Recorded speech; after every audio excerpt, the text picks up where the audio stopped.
పంచాయతీ సమస్యలు, సర్పంచులు, స్థానిక సంస్థలు ఎలా పనిచేస్తున్నాయంటే ఒక సమావేశం ఏర్పాటు చేసి నన్ను గెస్ట్గా పిలిచారు. నాతో పాటు ప్రొఫెసర్ వెంకటేష్ గారిని సెంట్రల్ యూనివర్సిటీలో పొలిటికల్ సైన్స్ ప్రొఫెసర్ కూడా పిలిచారు. ఆ సమావేశం 3 గంటలు జరిగింది. 3 గంటలు ఆయన ఓపికగా కూర్చొని ఒక నోట్ ప్యాడ్ తీసుకొని నీట్గా రాసుకుంటూ, ఎవరేం చెప్పింది రాసుకుంటూ, మధ్యలో అర్థం కావద్దు మళ్ళీ అడిగింది తెలుసుకొని మళ్ళీ రాసుకుంటూ, అప్పుడు అర్థమైంది నాకు. అంతకుముందు నేను పవన్ కళ్యాణ్ అంటే సినిమా యాక్టరు, హడావుడిగా ఉంటాడు, అట్లా ఆడుకుంటాడు, ఇట్లా ఉండేది. కానీ ఆ సమావేశం చూసిన తర్వాత అంత బాధ్యతగా పంచాయతీ సమస్యలు ఎలా ఉన్నాయో తెలుసుకోవడం కోసం చేసిన సమావేశం 3 గంటల సేపు ఓపిక కూర్చొని చేశారు.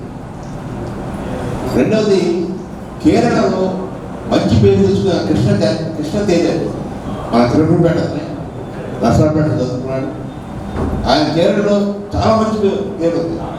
అలాంటి వారిని ఎన్నుకొని ఈరోజు పంచాయతీరాజ్ కమిషనర్గా వారు రావడం, అది కూడా భవిష్యత్తులో చాలా ఉపయోగపడుతుంది అనుకుంటున్నాను.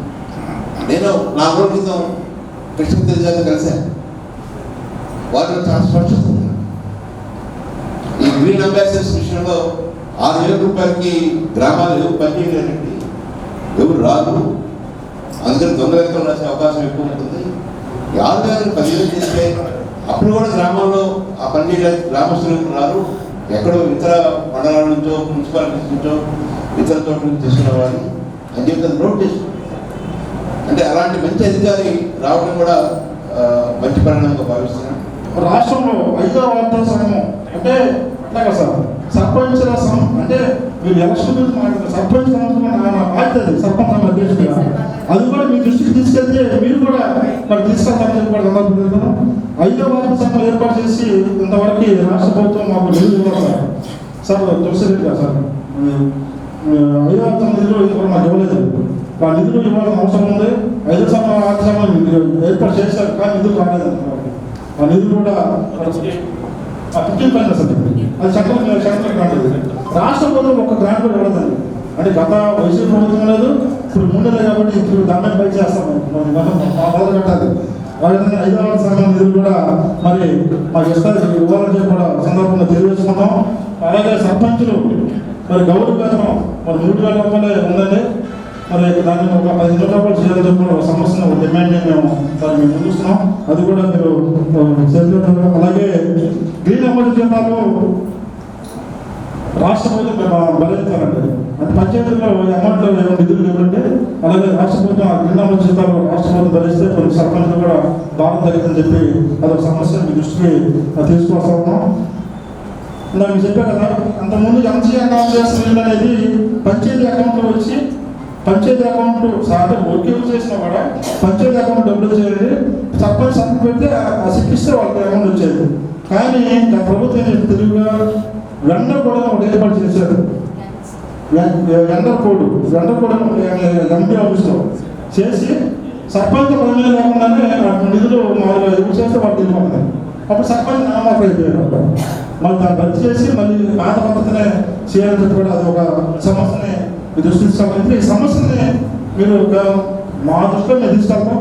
మరి మీరు కూడా లేటర్ కాబట్టి మీ అందరినీ కూడా తీసుకెళ్తాం సందర్భంగా తెలియజేసుకున్నాం. అలాగే గ్రామ పంచాయతీలకు రిజిస్ట్రేషన్ సర్చార్జీ సిఎన్ఎస్జీ క్రమ తప్పకుండా పంచాయతీ ఖాతాలో జమ విధంగా రిజిస్టర్ గారికి ఆదేశాలు జారీ చేయాలని కూడా ఒక సమస్యను పెట్టాం. అలాగే 73, 74 రాజ్యాంగ సవరణ ప్రకారం గ్రామ పంచాయతీ చట్టంలో జరుగుతున్న అంశాలను రాష్ట్ర ప్రభుత్వమే సంపూర్ణంగా బదిలీ చేయడం కూడా ఒకటి డిమాండ్ పెడతా ఉన్నాం. ఐడీని క్రియేట్ చేసావు, ఎంబుక్స్ మెయింటైన్ చేసావు, మీ engineering officials, Panchayati Raj officials certify చేశారు. ఇప్పుడు వచ్చి వర్క్ చేయలేదు, సబ్స్టాన్షియల్ వర్క్ అని చెప్తాం, సబ్స్టాండర్డ్ వర్క్ అని చెప్తాం. ఇవే మేము కోర్టులో ప్రశ్నించాం. కోవిడ్లో ఏం జరిగిందంటే ఒక 4 వారాల పాటు principal secretary Panchayati Raj secretary, finance secretary పర్సనల్గా ప్రెజెంట్ కమ్మన్నారు. మీరు డబ్బులు ఇవ్వకపోతే ప్రతి వారం ఇంతే రావాలన్నారు. అప్పుడు కానీ 1,000 కోట్ల రూపాయలు, వారానికి 400 కోట్ల చొప్పున 1,000 కోట్ల రూపాయలు ఇచ్చిన పరిస్థితి వచ్చింది. అంటే కోర్టులు గట్టిగా ప్రెజర్ చేస్తే తప్ప పంచాయతీలకి లేదా పంచాయతీల ద్వారా జరిగినటువంటి వర్కులకు డబ్బులు ఇవ్వనటువంటి పరిస్థితి మనం చూసాం. దౌర్భాగ్యం ఇంకా ఇప్పటికీ మరి ఈ గవర్నమెంట్ వచ్చిన తర్వాత ఇస్తామన్నారు, లేదు ఇంతవరకు వాళ్ళు ఏంటంటే కేవలం కంటెంప్ట్ వచ్చిన కేసుల్లోనే ఇస్తాను. కానీ ఇంకా దగ్గరగా గతంలో ఇది 2014 నుంచి 2019 వరకు జరిగినటువంటి హిస్టరీ ఇది. ఇప్పటికీ ఆ డబ్బులు అనేటువంటి వాళ్ళు సుమారుగా దగ్గరకి ఇప్పటికీ 800 కోట్లు డబ్బులు బకాయి. సెంట్రల్ గవర్నమెంట్ ఫండ్ ఇస్తా ఉంది, నువ్వు ఎన్కాష్ చేసుకుంటా ఉన్నావు, సిఎఫ్ఎంఎస్ సిస్టమ్ ద్వారా తీసుకెళ్ళి వేరే వాటికి డైవర్ట్ చేస్తా ఉన్నావు. ఇలాంటి పరిస్థితి ఒకటి. ఇది ఎంజీఎన్ఆర్జీ స్కీమ్ సంబంధించి. యాక్చువల్గా ఆ స్కీమ్ని సక్రమంగా అమలు చేయగలిగితే గ్రామ పంచాయతీ బ్రహ్మాండంగా డెవలప్ అవుతుంది. కాన్స్టిట్యూషన్ స్పిరిట్ ఏదైతే ఉందో, కాన్స్టిట్యూషన్ అమెండ్మెంట్ స్పిరిట్ ఖచ్చితంగా అమలు అవుతుంది. ఇది ఒక ఆస్పెక్ట్.